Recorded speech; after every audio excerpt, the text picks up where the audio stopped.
Funding for this edition of Remember Them with Steve Adubato and Jacqui Tricarico has been provided by PSE&G, committed to providing safe, reliable energy now and in the future. NJM Insurance Group, serving New Jersey's drivers, homeowners, and business owners for more than 100 years. RWJ Barnabas Health, the New Jersey Education Association. Horizon Blue Cross Blue Shield of New Jersey, here when you need us most, now and always. Prudential Financial. New Jersey Institute of Technology, NJIT, makes industry-ready professionals in all STEM fields. And by the Russell Berry Foundation, making a difference. Promotional support provided by New Jersey Globe. And by New Jersey Monthly, the magazine of the Garden State, available at newsstands.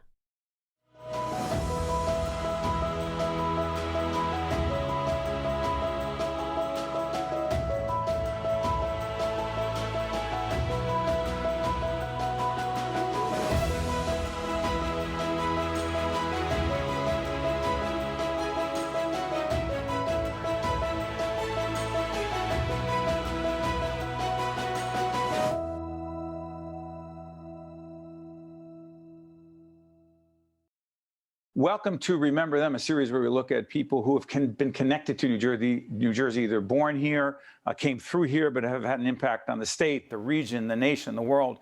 Jacqui Tricarico, our executive producer and co-host of the series. Jacqui, today we look at Ed Koch. People say, wait a minute, is it New York, New Jersey? Koch, New Jersey connection, right? Oh, yeah. Grew up in Newark, right, Steve? Yeah, and also had a connection down in Trenton. He went down and lived in Trenton for a while. And had an interesting relationship with New Jersey.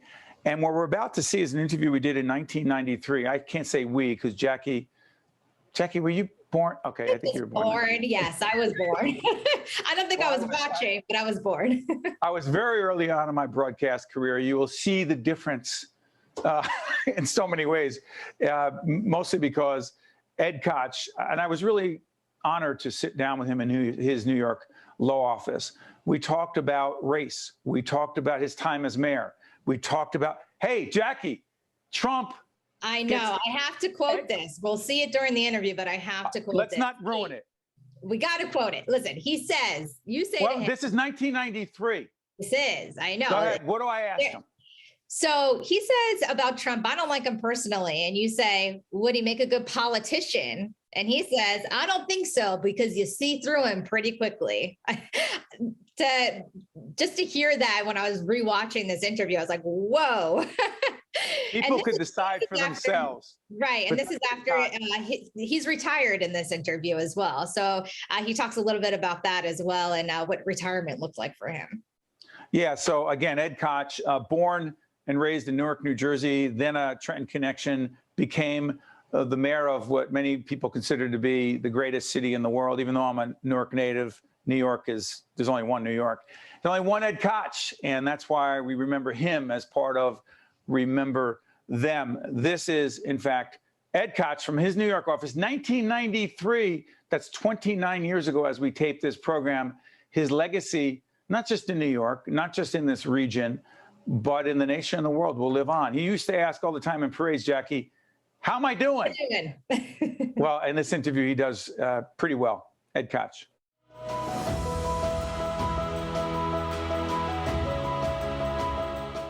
Mr. Mayor, I want to thank you for joining us in this special edition of Caucus, New Jersey. Let's talk about New Jersey. A lot of people don't know this, but you spent 10 years in Newark, from 7 to 17. Right. We moved back to Brooklyn in 1941, and we came to Newark in 1931 during the Depression. From the Bronx? From the Bronx. My father had gone bankrupt. He was in the fur industry, and people didn't buy fur coats during the Depression. And we went to Newark, and my father got a concession for a hat check concession at Kruger's Auditorium, which no longer exists. It was on Belmont Avenue. And the Wickwake section? No, the Wickwake section is in a different area. Fact is, the Wickwake section, you had to be rich. Which your family was? No, we were poor. We were poor. And we first lived on Spruce Street, near Quitman, near High. And actually, the address was 90 Spruce Street. I don't even know if it's still there. And then, as we got better economically, we moved to a little bit better neighborhood. I would say middle income, low middle income. And that was 61 Milford Avenue. And what was that Newark like? Well, that Newark was a wonderful little town. And up until the time we moved, it was a wonderful little town. Let's fast forward. Let's talk about New Jersey today. Yeah. All right. New York, New Jersey relations. I remember an ad many years ago when you were mayor, where there was a picture of you by the Lincoln Tunnel, I think it was, and you were the Holland Tunnel. The Holland Tunnel, and you were shutting it. All right, shutting it off so that business could no longer go from New York to New Jersey. Yeah, well, we were making a statement. In those days, you know, I became mayor in 1978, actually elected in 77, and the city was on the balls of its rear end, and businesses had left, and we had lost hundreds of thousands of jobs, and everybody was in terrible state of mind. And I had to do two things. One, I had to bring the city back to fiscal stability, and equally important, give the city a spirit which had disappeared. And so, you know, people don't believe this, but I'm a very retiring, shy person. I know people find it hard to believe in my private life. But you can understand why they find it hard. Yes, I do. But in my public life, I realized that you can't be shy and retiring and get people to follow you and be the leader of the city. So you will find that it's not a false personality. People have several aspects to their personality. And when you're on stage as mayor 24 hours a day, you have to create that special, charismatic spirit. I think I did. In fact, David Garth, who is the media advisor and a very close personal friend, and who helped get me elected with his counsel, he said often, you know, your personality, your style got in the way of your substance. People don't know how much you did. Rather complimentary of him to say it. But I must say to you, I couldn't have done the substance without the style. They had to go hand in hand, because you had to encourage people to stay here. You had to encourage people who were not New Yorkers to come here when things were difficult. And they did, because they believed in me. So that's why the poster. Yes, why. That was part of it. But New York did lose, and no matter how hard you worked, no matter how forceful your personality was. Talk to us about the New York, New Jersey thing, and why is there so much intense competition? We talk about a global economy. We're supposed to be a regional economy, competing with the rest of the world. Those are all words. What are we really? Let me explain to you what the situation is. If every jurisdiction, whether it was New Jersey and New York and Connecticut and Pennsylvania, didn't give governmental subsidies to attract businesses to either stay or to come to the area, I think we'd wipe the floor with everybody. But when you have to compete with the following, that New Jersey says, particularly Jersey City, will give you lower rents, will give you lower electricity, will give you lower taxes, then we have to do the same. But we cannot always meet you dollar for dollar, because it's more expensive to do business in the borough of Manhattan. This is the most expensive land in the world. And because it's narrow, it's small, it's very expensive. And so we had to meet, to some degree, the competition, and also to attract attention to what we were doing. And one of the ways you attract attention is you hire Madison Avenue people who come up with a campaign. Their campaign was to say, we're not going to let you out of town. So that's why you shut down the Holland Tunnel. Yes, Koch is going to be like Horatio at the bridge, only in this case it's the Holland Tunnel. Okay. Talk a little bit more about New Jersey, somebody that you know fairly well, Jim Florio. I like him. Now, what is interesting is the first time he ran, and I supported him, I didn't like him. 1989. No, it wasn't. Excuse me, 1981. I'm sorry, Yeah, because he right. won in '89. Yeah. I didn't really like him. I did it because of party loyalty, and I came to know and to like Tom Kean. His opponent in '81. Yes, who won. Right. And we still remain good friends. You and Tom Kean. Yes. But when Governor Florio ran the second time, and I helped again, I came to like him. I think it was his current wife that changed him. Lucinda. Yeah. I think she made him, I don't know, more compassionate, more responsive, more human. Let me say this to you, Mayor. I've interviewed the governor many, many times. I will, in all honesty, I haven't always seen those characteristics come out. Maybe he has to feel particularly comfortable with But you didn't know him when he didn't have him. You're right. You have a point about that. But do you have a sense? Let's personality aside. Yeah. Let's talk tax policy. Jim Florio raises taxes $2.8 billion. He did the right thing. Only he didn't sell it right. Absolutely, he did the right thing. You have to understand that New Jersey was in desperate need of money for educational purposes to deal with its insurance problems. And the way taxes were then in effect and the various costs of insurance, et cetera, the people who were getting hit were the low-income people. And what he did was to spread the pain and to add to New Jersey's income so you could do more for education and help the poorer areas. And I must say, when I interviewed him, as I did on my Sunday You were show, at WCBS at the time. At the time, yeah. I said to him, Governor, what you did is right, but I don't think you sold it. And that will come back to haunt you. Is it a question of marketing with people? Yes. Because a lot of people said it's wrong, we don't want taxes raised. No. Are you saying that despite the policy itself, that the messenger is as important, if not more important, than the message Well, I itself? wouldn't say the messenger, the message. Because and how it's packaged. Yeah, how it's packaged. I mean, I believe that Governor Florio is a courageous, intelligent man who has done a magnificent job and has not been adequately appreciated, but will be with the passage of time. And today, with the passage of time, is much more popular than he was when the Republicans took both houses of the legislature. So you say he wins this fall?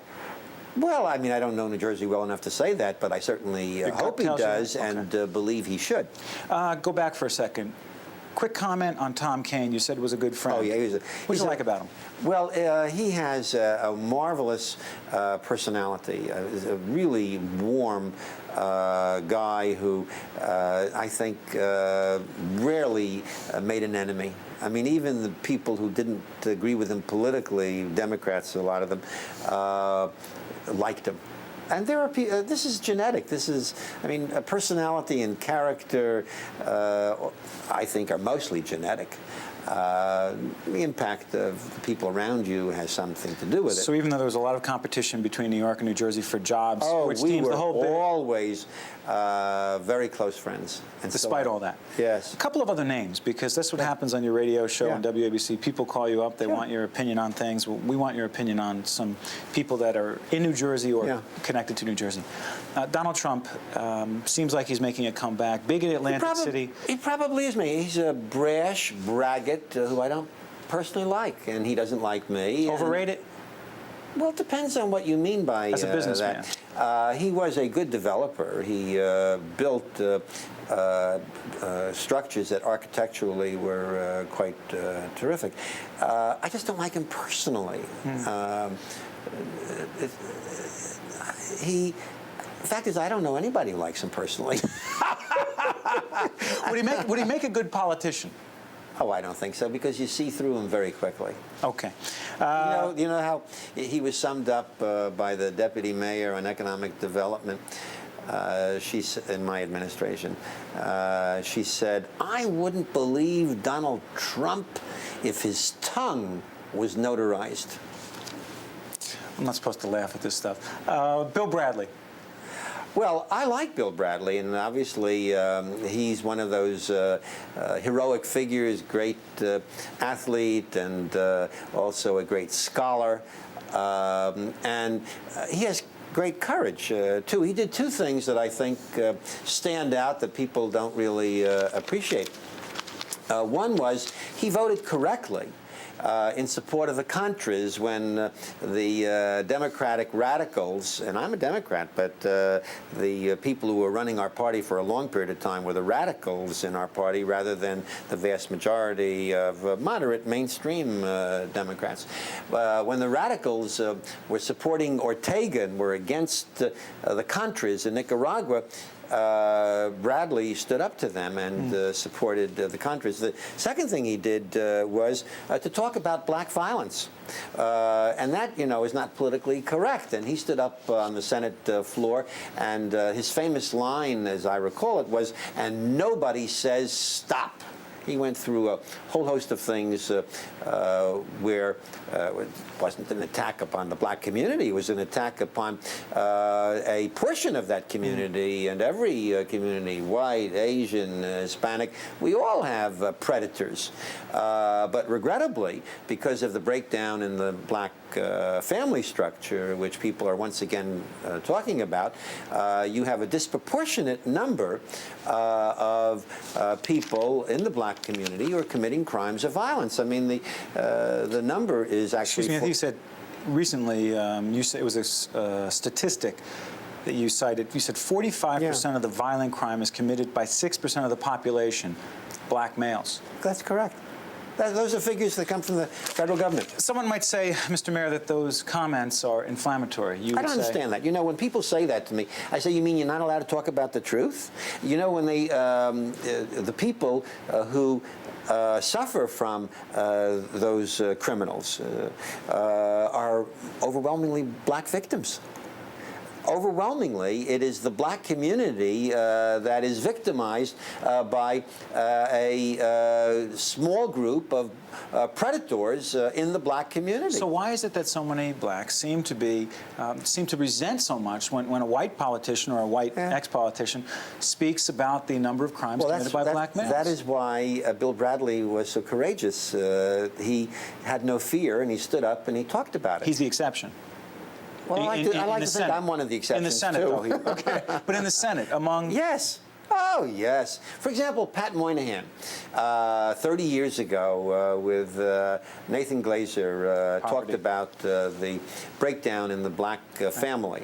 And he was pilloried, and he was excoriated. And he said to me, before he became a senator, that he was never, ever going to talk about that again. Because, unfairly, he was vilified for telling the truth, which was that you had to deal with a cancer that existed in our society, the disaffiliated in the black community, which came in large part from a breakdown in the family structure. And you had to address that issue. But they didn't want to hear about it. And that's not just blacks that didn't want to hear about it. White liberals didn't want to hear about it? White radicals, white liberals, they don't want to hear about it. Has it changed at all, Mr. Mayor? I mean, are we more willing to talk candidly about race? Yes, blacks are willing to talk about it more candidly today. In fact, if you look at Jesse Jackson, his greatest message, for which he has to receive a lot of applause, and I have not supported Jesse Jackson for other messages which I disagreed with. Largely having to do with Israel? No, that's only a small part of it, largely having to do with the fact that he embraced Castro and Arafat. And his message, in my judgment, at times, was wildly radical. But on the other hand, you had to praise him, which I did, for talking about personal obligation and family obligation and staying in school and not taking drugs. I mean, he was a model for black youth. What is David Dinkins' problem as mayor? Well, he has several problems. Let me see if I can sort them out. The first is you either have charismatic leadership qualities or you don't. He doesn't. That's not his fault. He just doesn't. And this city needs it at this particular time because we're going through a difficult time. So that's number one. The second is he has brought a philosophy to this city which I think is very destructive, and that is he believes in racial quotas. Racial quotas in assignment of jobs and hiring, racial quotas in the awarding of contracts, not on the basis of merit. I wouldn't care if everybody in his government were black if they were the best of all those who applied, nor if everybody was white. It doesn't work that way. What works is that you have smart whites and dumb whites, smart blacks and dumb blacks, and, you know, it's the bell curve. We're all subject to it. But he has people, and he supports them, like Hazel Dukes, who is the chairman of the New York State NAACP, a racist of the first order. How do I know that? She's the president of OTB, appointed because she was off-track betting, because she was David Dinkins' campaign manager, one of them. And she fired 9 whites at top levels and hired 8 blacks and 1 Hispanic. And she was charged with discrimination, and prima facie cases have already been established in at least 4 cases, I think, before the federal agency examining it. And this is a woman who prides herself on being the chairman of the NAACP. So racist. What do you say to those, Mr. Mayor, blacks, who argue that blacks, quote, cannot be racist because they do not have the power to be racist? Well, does that mean that David Dinkins has no power? He's the mayor. Does that mean that Ron Dellums, who is the chairman of the Armed Services Committee, that the president has to deal with in getting through a budget, and he's black? And Ron Brown, and I can give you so many others, that they have no power? It's ridiculous to take that position. Mr. Mayor, you've said of your former political opponent, Mario Cuomo, you said a lot of things about him, but one thing that I read you said about him, there is less there than meets the eye. Yeah.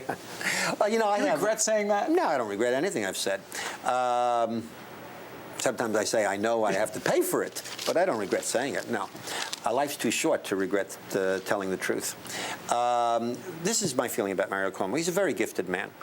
But the truth of the matter is that if you examine many of the statements that he makes, even the speech that he made in San Francisco, substantively, there's nothing there, or very little.